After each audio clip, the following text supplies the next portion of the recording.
This is Revathi. Video చూస్తున్న వారికి likes, కామెంట్స్‌తో support చేస్తున్న వారికి థ్యాంక్ యూ సో మచ్. నా తనువున ప్రాణం నీకై ఎపిసోడ్ నంబర్ 160. కళ్యాణ్ వచ్చింది కూడా గమనించినంతగా మైథిలి పరధ్యానంలో ఉండిపోయి ఈశ్వర్ గురించి ఆలోచిస్తూ ఉంటుంది.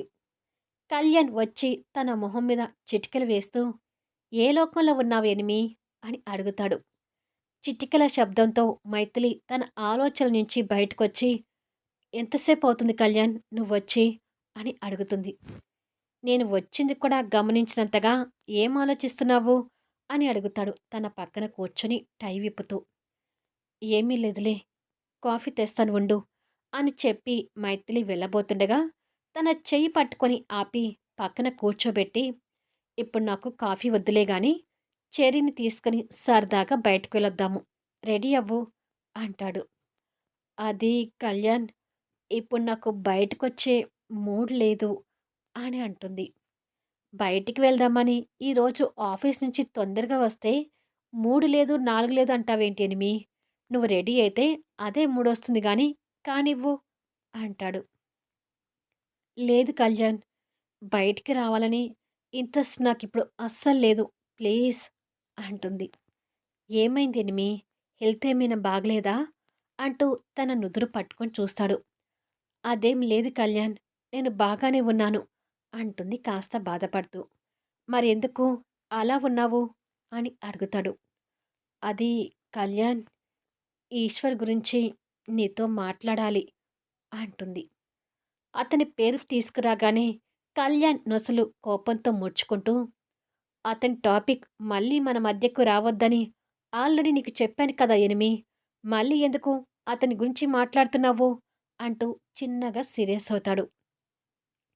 అంటే కళ్యాణ్, ఈశ్వర్ గురించి మాట్లాడక తప్పడం లేదు. నువ్వు పర్మిషన్ ఇస్తే అతని గురించి నీ దగ్గర కాస్త మాట్లాడాలనుకుంటున్నాను. ప్లీజ్ నా మాట వినవా అని అడుగుతుంది. అస్సలు వినను. మన మధ్య అతని గురించి తెచ్చి ఉన్న నా మూడ్ కూడా పాడు చేసావు ఎనిమి అంటాడు కోపంగా చూస్తూ. అబ్బా కళ్యాణ్, ఈశ్వర్ పేరు ఎత్తితే అంత కోపంగా ఉంటావెందుకు అని అడుగుతుంది మైథిలి చిరాకు పడుతూ. ఎందుకు కోపంగా ఉంటానో నీకు తెలీదా అని అడుగుతాడు. వాళ్ళ నాన్న చేసిన తప్పుకు ఈశ్వర్ మీద కోపం పెంచుకోవడం కరెక్ట్ కాదు కదా అని అడుగుతుంది. ఈశ్వర్ ఏమైనా తక్కువ? నిన్ను కూడా ఒకసారి కిడ్నాప్ చేశాడు మైథిలి. అది మర్చిపోయావా అని అడుగుతాడు. ఏది మర్చిపోలేదు.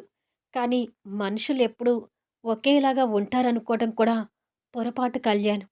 అసలు విషయం ఏంటి అంటే నువ్వు ఈశ్వర్కి డబ్బులివ్వమన్నావు కదా, కానీ నేను అతనికి ఏ డబ్బు ఇవ్వలేదు. డబ్బు ఇస్తానంటే వద్దన్నాడు అని చెప్తుంది. ఏంటి?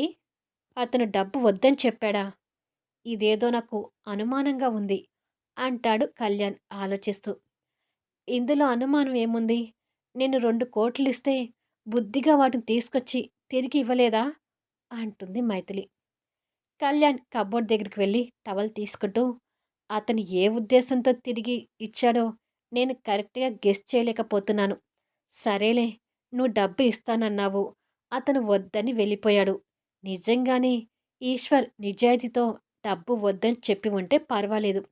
మరి అతను డబ్బు వద్దని చెప్పి వెళ్ళిపోయాక ఇక అతని గురించి నా దగ్గర మాట్లాడేది ఏముంది అని అడుగుతాడు. డబ్బు వద్దని చెప్పాడు, కానీ నన్ను ఇంకొకటి అడిగాడు అంటూ కళ్యాణ్ ముందు భయపడుతూ చెప్తుంది. కళ్యాణ్ ఈశ్వర్ మీద అనుమానంతో చూస్తూ ఏమడిగాడు అని అనగానే, అది కళ్యాణ్, మన ఆఫీసులో ఏదైనా ఉద్యోగం ఇస్తే బుద్ధిగా ఉద్యోగం చేసుకొని బతుకుతాను అంటున్నాడు. అందుకని మన ఆఫీసులో అతనికి ఏదైనా ఉద్యోగం ఇప్పిద్దాం కళ్యాణ్ అని భయంతో నీళ్లు మింగుతూ చెప్తుంది. ఆ మాటలు వినగానే కళ్యాణ్ కళ్ళు కోపంతో పెద్దగా అయిపోయి తన వైపు సీరియస్‌గా చూస్తుంటాడు. "ప్లీజ్ కళ్యాణ్" అంటూ రిక్వెస్ట్ చేస్తుంది. "షటప్ మైథిలి, బుద్ధి లేనట్టుగా ప్రవర్తించకు" అని కోపంతో గట్టిగా చెప్పి టవల్ తీసుకొని వాష్‌రూమ్‌లోకి వెళ్తాడు. కళ్యాణ్ అంత సీరియస్ అయ్యేసరికి మైథిలి ఆటోమేటిక్‌గా తన కుళాయిని తిప్పి కన్నీళ్లు పెట్టుకుంటుంది. కొద్దిసేపటికి కళ్యాణ్ స్నానం చేసి, ఇంకా అదే కోపంతో వాష్‌రూమ్‌లో నుంచి బయటకొచ్చేసరికి మైథిలి కన్నీళ్లతో కనిపిస్తుంది. తన కన్నీళ్లు చూడగానే ఇంకా కోపం తెచ్చుకుంటూ, తనతో ఏమీ మాట్లాడకుండా డ్రెస్ వేసుకుంటూ ఉంటాడు. కళ్యాణ్ కోపానికి మైథిలి ఇంకా బాధపడుతూ ఉంటుంది. కానీ కళ్యాణ్ అదేమీ లెక్క చేయకుండా డ్రెస్ వేసుకొని రూములో నుంచి బయటకొచ్చి కిందికి వెళ్ళిపోతాడు. ఛ! నేను ఏడుస్తున్నా కూడా కళ్యాణ్ నా బాధని అర్థం చేసుకోవడం లేదు అని అనుకుంటూ రూమ్ నుంచి బయటకొచ్చి కిందికి చూసేసరికి కళ్యాణ్ చెర్రీని ఒడిలో కూర్చోబెట్టుకొని హోంవర్క్ చేయిస్తుంటాడు. కళ్యాణ్ అసలు ఒప్పుకునేలాగా లేడు. అలా అని ఈశ్వర్ పరిస్థితిని కూడా చూడలేకపోతున్నాను అని అనుకుంటూ బాధపడుతుంటుంది. శ్రేయ బాబుని ఆడిస్తూ బాల్కనీలో నిలబడి ఉంటుంది. అప్పుడే మోహన్ ఆఫీస్ నుంచి కారులో ఇంటికి చేరుకుంటాడు. శ్రేయ మోహన్ని చూస్తూ ఉండగానే మోహన్ కారు దిగి లోపలికి వెళ్తూ బాబుని ఎత్తుకొని ఉన్న తనని చూస్తాడు.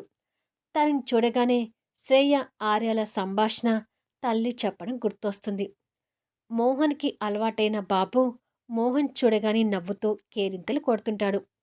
కొడుకు కేరింతలు చూసి నవ్వుతూ దగ్గరికి వెళ్ళి బాబుని ఎత్తుకొని ముద్దాడుతాడు. శ్రేయ మోహన్ని కోపంగా చూసి అక్కడి నుండి వెళ్ళబోతుండగా, "నీతో కొంచెం మాట్లాడాలి శ్రేయ" అంటాడు. శ్రేయ ఆగిపోయి, "ఏం మాట్లాడాలి?" అని అడుగుతుంది. "నా మాట విని నువ్వు మీ ఇంటికి వెళ్ళిపో" అంటాడు. వెళ్ళిపో అనగానే బాబుని చూసి భయపడుతూ, "ఎందుకు వెళ్ళిపోవాలి? నువ్వన్నట్టే నేను పని మనిషిగా చేస్తున్నాను కదా" అని అనగానే, "నువ్విక్కడ ఉంటే నీ జీవితం ప్రశ్నార్థకంగా ఉంటుంది. ఇలా ఎన్నాళ్ళని పెళ్లి చేసుకోకుండా ఉంటావు?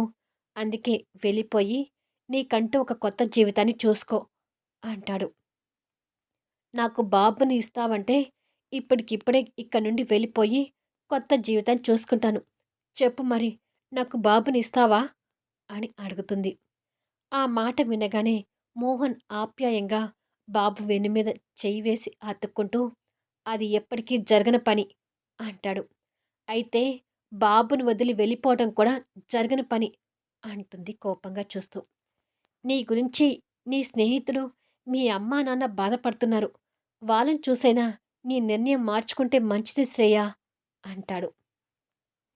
"నా జీవితాన్ని నాశనం చేసేటప్పుడు మా అమ్మా నాన్న బాధపడతారని నీకు తెలీదా?" అని అడుగుతుంది. "కళ్యాణ్ జీవితాన్ని నాశనం చేయాలని చూసినప్పుడు కళ్యాణ్, మైథిలి బాధపడతాడని నీకు తెలీదా?" అంటూ మోహన్ కాస్త కోపంగానే అడుగుతాడు. "నేను చెడ్డదాన్నే మోహన్, ఒప్పుకుంటాను. మరి నువ్వు మంచితనంతో వెలగబెట్టింది ఏముంది? నువ్వు నా దారిలోకొచ్చి నన్ను మోసం చేశావు కదా!" అని అడుగుతుంది. "అలా నాశనం చేసినా నీకు ఇంకా బుద్ధి రాలేదు కదా!" అని మాటకు మాట సమాధానం చెప్తాడు. "రాదు. నాకు బుద్ధి రాదు. నా జీవితం నాశనం అయినప్పుడే నేను ఇంకా మొండి బారిపోయాను. అందుకే నన్ను మీ ఇంట్లో పని మనిషిని చేసినా మౌనంగా నా బాబు కోసం భరిస్తూ వస్తున్నాను. జీవితాంతం ఇలాగే భరిస్తూ ఉంటాను కానీ బాబును వదిలిపెట్టి వెళ్ళిపోను" అని చెప్పి కోపంగా వెళ్ళబోయి మళ్ళీ వెనక్కి తిరిగి మాట్లాడుతూ, "నీకు సాక్షికి మధ్య నేనేమైనా అడ్డుగా ఉంటానని అనుకుంటున్నావేమో. అలా ఎప్పుడూ మీ జీవితంలోకి అడ్డురాను. నాకు నా కొడుకు ముఖ్యం. వాడి కోసం ఏదైనా భరిస్తాను. ఎన్నైనా భరిస్తాను" అని కరాకండిగా చెప్పి శ్రేయ లోపలికి వెళ్ళిపోతుంది. తన మాటలకు మోహన్ ఇంకాస్త కోపంగా మారిపోతాడు. నైట్ 10 అవుతుండగా కళ్యాణ్ ఏదో మ్యాగజైన్ చదువుకుంటూ పడుకుంటాడు. కళ్యాణ్ మాట్లాడతాడేమోనని పక్కన పడుకున్న మైథిలి ఎదురు చూస్తూ ఉంటుంది. కొద్దిసేపటికి కళ్యాణ్ బుక్ మొత్తం తిరిగేసి పక్కన పెట్టి లైట్ ఆఫ్ చేసి బెడ్ లైట్ ఆన్ చేసి తనకు వెనుముఖంగా తిరిగి పడుకుంటాడు. అది చూసి మైథిలి ఇంకా బాధపడుతూ, "ఏంటి కళ్యాణ్, సాయంత్రం నుంచి నాతో మాట్లాడడం లేదు" అని అడుగుతుంది. కానీ కళ్యాణ్ తనకు సమాధానం చెప్పకుండా బ్లాంకెట్ కప్పుకొని పడుకుంటాడు. అలా మైథిలి ఎన్నిసార్లు మాట్లాడాలని ప్రయత్నించినా కళ్యాణ్ మాట్లాడకుండా కళ్ళు మూసుకుంటాడు. చివరికి కళ్యాణ్ నిద్రపోయాడు అని నిర్ధారించుకొని మైథిలి కూడా పడుకుంటుంది. అప్పటి వరకు నిద్ర నటిస్తున్న కళ్యాణ్ తను నిద్రపోయిందని అర్థమై కళ్ళు తెరిచి తన వైపుకు తిరిగి నిద్రలో ఉన్న తనని దగ్గరకు తీసుకొని, "నీ మంచితనం ఎక్కడి వరకు దారి తీస్తుందో తెలియడం లేదు ఎనిమి. ఏదైనా అంటే బాధపడతావు, కన్నీళ్లు పెట్టుకుంటావు. మన మధ్య ఏర్పడుతున్న ఈ ఎరబాటు, కోపతాపాలు ఎక్కడికి దారి తీస్తాయోమోనని భయంగా ఉంది" అని అనుకొని నిద్రపోతున్న తన నుదుటి మీద ముద్దు పెట్టుకొని, తనని గుండెలకు హత్తుకొని నిద్రపోతాడు. తెల్లారి మైథిలి నిద్ర లేచేసరికి కళ్యాణ్ వాష్రూమ్‌లో నుంచి వస్తుంటాడు. "గుడ్ మార్నింగ్ కళ్యాణ్" అంటుంది మైథిలి కాస్త నవ్వుతూ. కానీ కళ్యాణ్ మాట్లాడకుండా ఆ రూమ్ నుంచి బయటికెళ్ళిపోతాడు. కళ్యాణ్ అప్పటికి కూడా మాట్లాడకపోవడం చూసి మైథిలి బాధ ఇంకా ఎక్కువవుతుంది. అదే సమయంలో సూర్య మేలుకొని నిద్ర కలతో కళ్ళు తెరిచి చూసేసరికి జెస్సీ సూర్య పక్కన అతని ఛాతీ మీద తలపెట్టి పడుకొని కనిపిస్తూ ఉంటుంది. తనని అలా చూసి షాక్ అవుతూ, "జెస్సీ ఏంటిది?" అంటూ బలవంతంగా తనని పైకి లేపి సూర్య కూడా లేచి కూర్చుంటాడు. "గుడ్ మార్నింగ్ సూర్య" అంటుంది జెస్సీ నవ్వుతూ. "నా రూమ్‌లోకి ఎప్పుడొచ్చావు?" అని అడుగుతాడు సూర్య చిరాకు పడుతూ. "నాకు నా కాబోయే మొగుడిని చూడాలనిపించి అర్ధరాత్రి టైంలో వచ్చాను" అంటుంది. తన మాటలకు సూర్య ఇంకా షాక్ అవుతూ, "ఏంటి? ఆ టైంలో నా దగ్గరకొచ్చావా?" అని అడుగుతాడు బెడ్ మీద నుంచి లేచి. "అవును సూర్య" అంటూ జెస్సీ కూడా లేచి నవ్వుతూ సూర్య మెడ చుట్టూ చేతులు వేసి అల్లుకుంటుంది. మెడ మీద నుండి తన చేతులు తొలగిస్తూ, "ఏంటి జెస్సీ ఇది? ఎప్పుడు పడితే అప్పుడు నా దగ్గరికి ఇలా రావచ్చా?" అంటూ కోపడతాడు. "నిజం చెప్తున్నాను సూర్య. మధ్యరాత్రిలో నువ్వు గుర్తొచ్చి నిన్ను చూడాలనిపించింది. అందుకే నీ దగ్గర వాలిపోయాను" అంటుంది నవ్వుతూ. "ఇలా రావటం తప్పు జెస్సీ" అంటాడు చిరాగ్గా చూస్తూ. "ఇందులో తప్పేముంది సూర్య? నేనేమైనా పరాయి మగవాడి దగ్గరికొచ్చానా? నేను కట్టుకోబోయే వాడి దగ్గరికే కదా వచ్చింది. మరి కొన్ని రోజుల్లో మన పెళ్లి కాబోతుంది. అసలు నీకు ఆ విషయం గుర్తుందా?" అని అడుగుతుంది జెస్సీ. పెళ్లి అనగానే సూర్య మనసులో చిన్న కంగారు కలిగి, అంతలోనే ఆ కంగారుని తొలగించుకొని, "ఎందుకు గుర్తుండదు?" అని అడుగుతాడు. "గుర్తుంటే కాబోయే భార్య మీద ఇలా చిరాకు పడతారా? నువ్విలా ప్రవర్తిస్తుంటే నాకు ఎంత బాధగా ఉంటుందో తెలుసా?" అని బాధ నటిస్తూ అంటుంది. తన బాధను చూడగానే సూర్య కోపాన్ని వదిలేసి, "అది కాదు జెస్సీ. ఒక టైం పద్ధతి లేకుండా నువ్విలా రూమ్‌లోకి రావడం, అది కూడా నాకిలా దగ్గరగా పడుకోవడం, ఎవరైనా పనివాళ్ళు చూస్తే ఏమనుకుంటారు? పెళ్లి కాకముందే వీళ్ళిలా బరి తెగించిపోయారా ఏంటి అని అనుకోరా?" అంటాడు సూర్య. "మన గురించి ఒకరు ఏదో అనుకుంటారని నేను ఆలోచించను సూర్య. అసలే నీ చెయ్యి పెయిన్‌గా ఉందని చెప్పావు కదా! ఆ టెన్షన్‌తోనే నాకు నిద్ర పట్టక నిన్ను చూడాలనొస్తే నువ్వేమో నన్నేదో పరాయి దానిలాగా చేసి చివాట్లు పెడుతున్నావు" అంటూ ఏడుపు నటిస్తుంది. "అది కాదు జెస్సీ. నేను చెప్పేది అర్థం చేసుకో" అంటాడు సూర్య. "సరే సూర్య, నీ మాటకి గౌరవిస్తున్నానులే. ఇంకెప్పుడు ఇలా ఏ టైంలో పడితే ఆ టైంలో రానులే.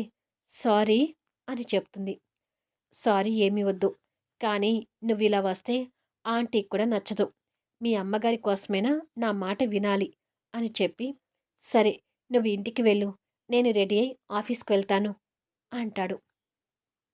"ఒకేసారి నన్ను డ్రాప్ చేసి నువ్వు ఆఫీస్‌కి వెళ్ళిపో సూర్య. అలా అయినా నీతో కాసేపు టైమ్ స్పెండ్ చేసినట్టుగా ఉంటుంది" అంటూ అక్కడున్న బెడ్ మీద కూర్చుంటుంది. "సరే నీ ఇష్టం. వెయిట్ చెయి" అని చెప్పి సూర్య వాష్‌రూమ్‌లోకి వెళ్తాడు. అమ్మాయి మీద పడుతుంటే ఏ అబ్బాయైనా అవకాశంగా తీసుకుంటాడు. కానీ నువ్వేంటి సూర్య? నేనిలా మీద పడితే చిరాకు పడుతున్నావు? నీ మనసులో క్రాంతి ఉండబట్టేనా నా మీద ఇంత చిరాకు చూపిస్తున్నావు? మీ ఇద్దరి మధ్య దూరం పెంచడానికే నేనిక్కడికి వచ్చాను" అని అనుకుంటుంది. అసలు జెస్సీ ప్లాన్స్ ఏంటి? కళ్యాణ్, మైథిలి మధ్య దూరమైన మాటలు ఎప్పుడు ఎలా కలుస్తాయి? శ్రేయ గురించి అసలు మోహన్ మనసులో ఏముంది? అద్భుతమైన కథనంతో ఆసక్తికరంగా సాగిపోయే కథా వీడియోస్ని మిస్ కాకుండా చూడండి. కథ నచ్చితే లైక్ చేయండి, కామెంట్ షేర్ చేయండి, సబ్స్క్రైబ్ చేసుకొని ఛానల్ షేర్ చేస్తూ సపోర్ట్ చేయండి. Thanks for listening.